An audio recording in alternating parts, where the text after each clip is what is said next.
Bismillahirrahmanirrahim. In the name of Allah, who is the most beneficent and the most merciful. Assalamu alaikum. This is Yazma Khan from DPT 3rd year. I hope you all are doing very well.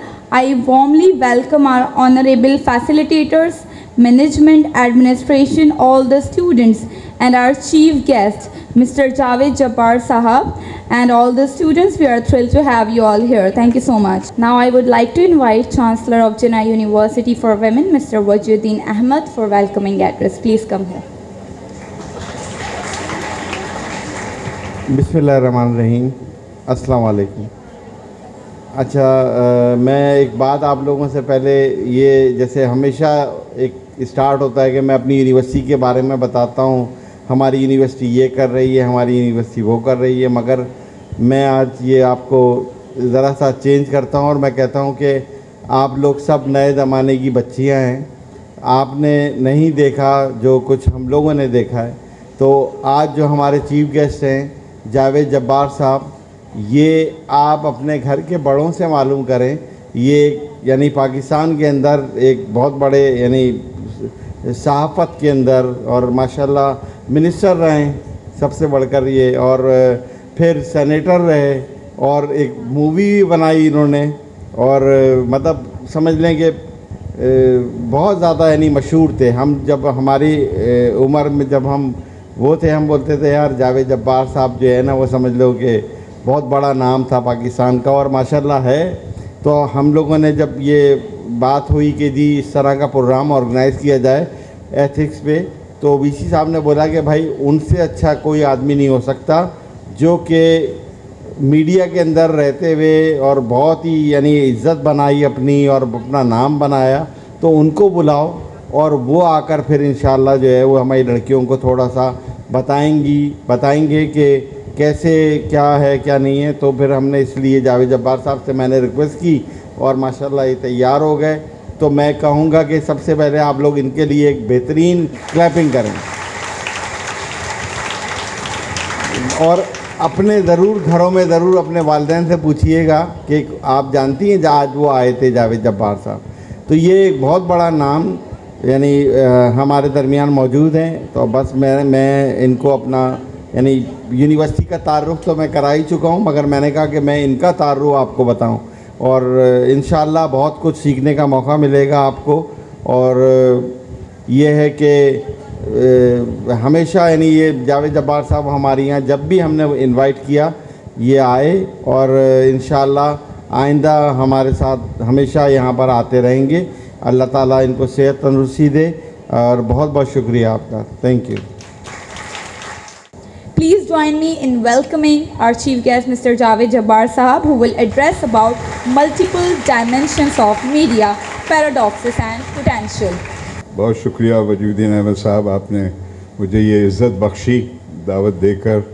Professor Naeem Farooq साहब, असातिज़ा माशाल्लाह बहुत शानदार इस इदारे के तालिब इल्म, बहुत मुझे खुशी महसूस हो रही है दोबारा इधर हाजिर होकर। आपको इल्म है कि इस वक्त हम यूनेस्को का ऐलान किया हुआ ग्लोबल मीडिया लिटरेसी वीक के आखिरी 2 या 3 दिन में मौजूद हैं।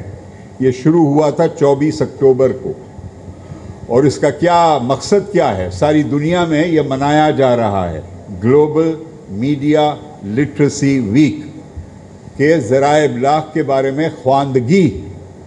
हालांकि हम समझते हैं भाई ज़राए इब्लाग़ के बारे में ख्वांदगी की क्या ज़रूरत है, हम देख रहे हैं, एक फ़िल्म देख रहे हैं, एक अखबार पढ़ रहे हैं, रेडियो सुन रहे हैं, सोशल मीडिया पे हम अपना सच और झूठी खबरें फैला रहे हैं, तो इसमें ख्वांदगी की क्या ज़रूरत है। लेकिन जिस तरह ABCD अलिफ बे पे पढ़ना लाजिम है समझने के लिए, तो ज़राए इब्लाग़ की भी एक ख्वांदगी होनी चाहिए। होती नहीं है, पढ़ाई नहीं जाती, स्कूल्स में पढ़ाना चाहिए, बच्चों को पढ़ाना चाहिए मीडिया लिटरेसी, ताकि हम सब की जो काबिलियत है मीडिया के असर के बारे में, मीडिया की नौइयत के बारे में, उसमें इजाफा हो। تو وہ کیا ہے وہ پہلو جس پر میں چاہ رہا تھا کہ آپ غور کریں. کون مالک ہے میڈیا کا؟ کون اون کرتا ہے؟ کس نے سرمایہ کاری کی ہے؟ جو آپ ٹی وی چینل دیکھتے ہیں، کیا آپ کو علم ہے کہ اس کا مالک کون ہے؟ ان کے پیسے جو انہوں نے کمائے کس ذریعے سے آئے؟ میڈیا سے آئے، یا ان کی کوئی سیمنٹ کی فیکٹری ہے، یا وناسپتی کا کوئی کارخانہ ہے؟ کبھی خود تو وہ نہیں بتائیں گے آپ کو. وہ نہیں بتائیں گے کہ جی ہمارا ایک سیمنٹ پلانٹ بھی ہے اور ہم نے اب ٹی وی چینل شروع کر دیا ہے. تو جب سیمنٹ کے شعبے کے بارے میں کوئی خبر نشر ہوگی تو ہم بیچارے معصوم یا غیر معصوموں کو یہی نہیں پتہ ہوگا کہ اس اینگل سے یہ پیش کیا جا رہا ہے وہ اس مالک کے کچھ مفاد کے مطابق کیا جا رہا ہے. سب سے پہلا قدم ہے کہ معلوم تو کریں کون. تیسرا سوال ہے پبلک سروس میڈیا کیا چیز ہوتی ہے؟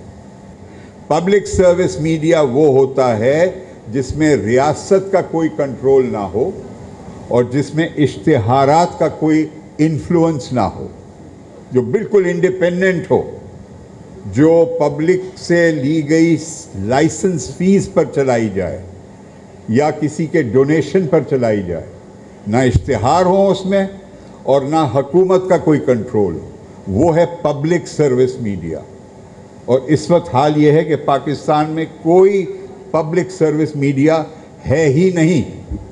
کون ہے وہ شخص، کون سی شخصیات ہیں جو فیصلے کرتی ہیں کہ یہ خبر کی جو سرخی ہوگی 15 الفاظ پر مشتمل ہوگی، یا یہ میں جو تصویر لینے والا ہوں ایک کسی بھی تقریب کا، اس تقریب کا کون سا حصہ میں دکھاؤں گا پڑھنے والوں کو یا دیکھنے والوں کو؟ یہ کون فیصلہ کرتا ہے؟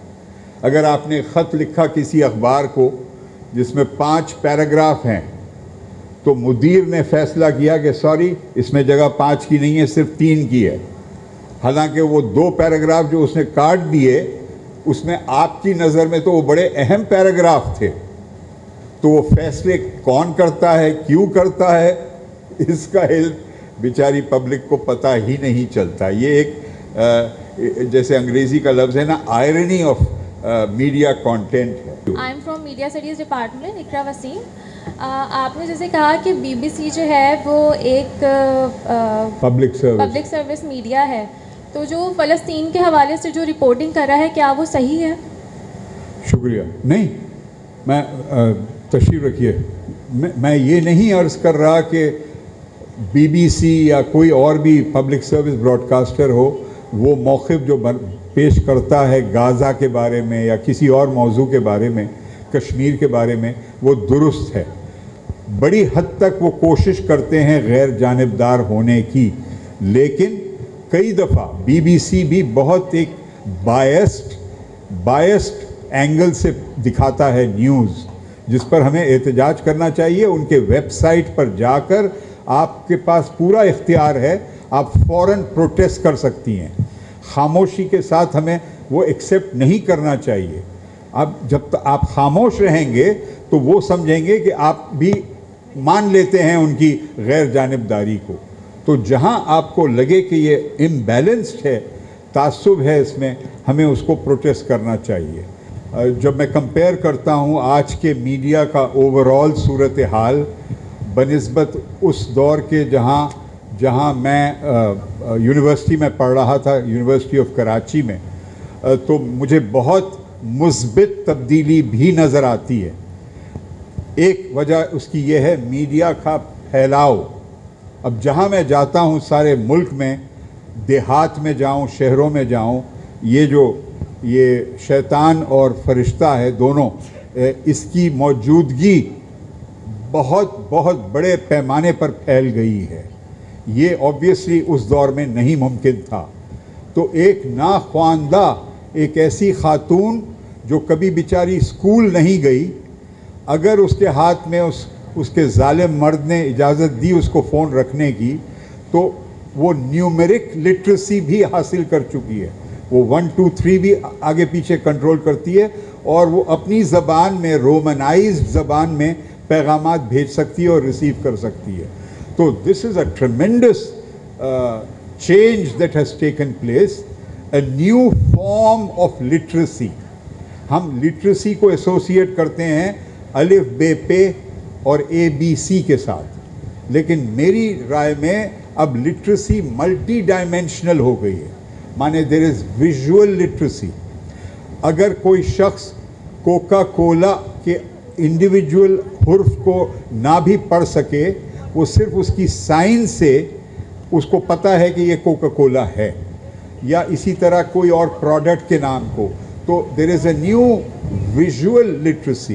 There is also a new phonetic literacy, phonetic, जिसमें आप पूरी तरह अंग्रेज़ी पे महारत नहीं रखते, लेकिन मिंग्लिश अब ऐसी बन चुकी है कि मसलन लफ्ज़, अंग्रेज़ी का लफ्ज़ टेंशन, आप टेंशन ना लें साईं, आप टेंशन ना लें. ये टेंशन बन गया है उर्दू का हिस्सा, सिंधी का हिस्सा, पंजाबी का हिस्सा, जहाँ में जा साईं आप टेंशन मत लें, टेंशन मत लें. सो एक फोनेटिक लिटरेसी भी आ गई है, जहाँ लोग अल्फाज को समझ लेते हैं बग़ैर उसको स्पेल किए. तो ये बहुत मुस्बित तब्दीलियाँ हैं. और access, immediate access to huge volumes of information, ज़बरदस्त तब्दीली है. और उस तब्दीली में ख़वातीन को बाइख्तियार बनाने की तरफ भी कदम उठाए गए हैं. अभी पूरी तरह नहीं हुए, लेकिन बहुत बेहतरी आई है. Thank you. मैं पूरी यूनिवर्सिटी की तरफ से, फैकल्टी की तरफ से, तमाम स्टूडेंट्स की तरफ से जावेद जब्बार साहब का शुक्रगुजार हूँ. मैं एक मिसाल दूँ. आजकल यकीन करें, मैं ये लड़के भी ना ये देख रहे होते हैं कौन सी लड़की कहाँ काम कर रही है, कौन सी लड़की क्या कर रही है, फिर मैं वहीं शादी करूं. मतलब पहले ये उल्टा होता था, ये फ़र्क आ गया है. यकीन करें, लड़के इस चक्कर में लगे रहते हैं कि ये लड़की जो है ना फ़लाँ डिपार्टमेंट में फ़लाँ ओहदे पर है, इतना कमा रही है, यार मेरी शादी हो जाए अल्लाह करे. तो उल्टा वो इस चक्कर में लगा हुआ होता है. पहले ये होता था कि लड़कियों के माँ बाप परेशान होते थे. आप यकीन करें, लड़कों के माँ बाप परेशान हो रहे हैं. तो मैं कहूँ कि ज़रूरत नहीं है आपको फ़िक्र करने की. इंशाअल्लाह अच्छे दिन ज़रूर आएंगे, और आप, अल्लाह ताला ने वैसे ही आपको तरक्की दी हुई है. इंशाअल्लाह पढ़ेंगी, पढ़ लिख कर ही अपना मकाम बना सकती हैं. बहुत बहुत शुक्रिया.